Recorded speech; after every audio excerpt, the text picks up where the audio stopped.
My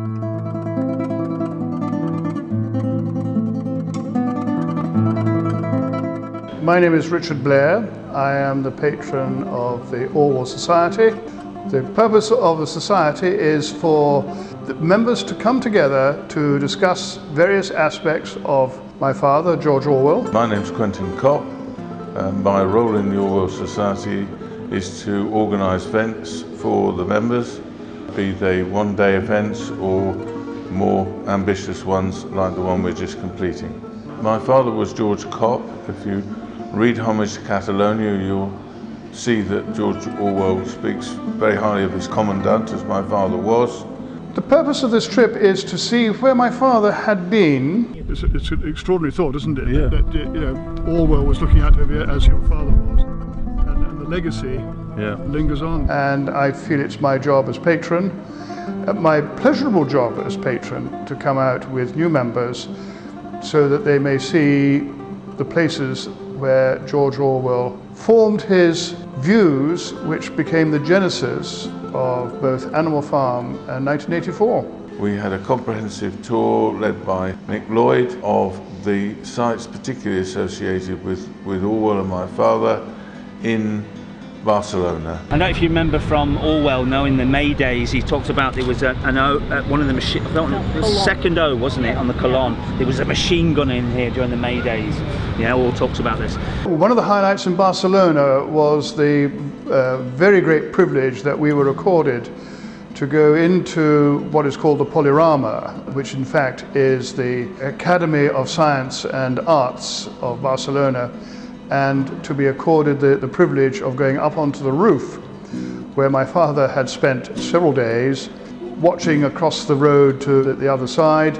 George Kopp, Quentin's father, sends Orwell across here with a few other guys, and they spend the next few days defending this building. From there we went to what had been the Sanatorium Morin, where he convalesced from his neck wound. This is the hospital that my father came to be treated after he was wounded.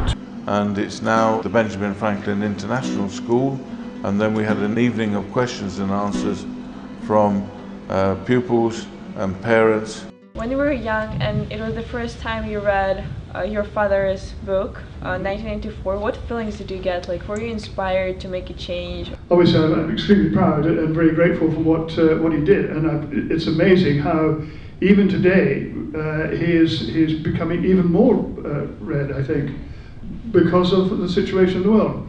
Yep, Orwell is my hero.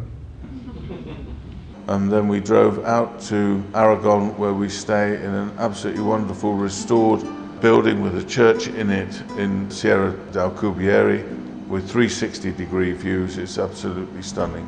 In the Aragon front, we were met by Victor, who was the journalist who set up a very, very good museum at Robre. He met us with his translator, Elena. Welcome to the front, to the Aragonian front in Huesca. And he took us through the trenches where my father, and indeed George Kopp, my father's commander, first went out to do battle with the fascists. Now that I'd seen the front, I was profoundly disgusted. They called this war, and we were hardly even in touch with the enemy. I made no attempt to keep my head below the level of the trench. A little while later, however, a bullet shot past my ear with a vicious crack and banged into the parados behind. Alas, I ducked. All my life I had sworn that I would not duck the first time a bullet passed over me, but the movements appeared to be instinctive, and almost everybody does it, at least once. And then on the last day we drove to La Granja, which features in Homage to Catalonia the farm where the rats were big as cats. In La Granja, every room that was not in use had been turned into a latrine, a frightful shambles of smashed furniture and excrement. The little church that adjoined it, its walls perforated by shell holes, had its floor inches deep in dung. In the great courtyard, where the cooks ladled out the rations, the litter of rusty tins, mud, mule dung and decaying food was revolting. It gave point to the old army song, rats, rats, rats, rats as big as cats in the quartermaster store. I'm not going to sing that one.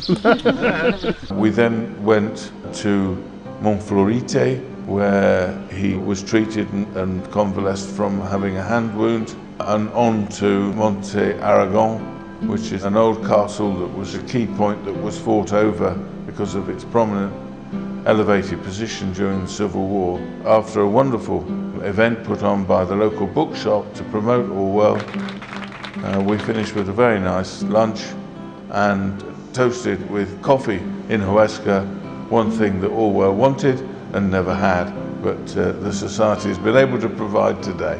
Everywhere we have been, everybody has been extremely helpful and very, very friendly, extraordinarily friendly. The highlight for me is seeing the interest that's raised in the members who come and seeing that they've had a wonderful time.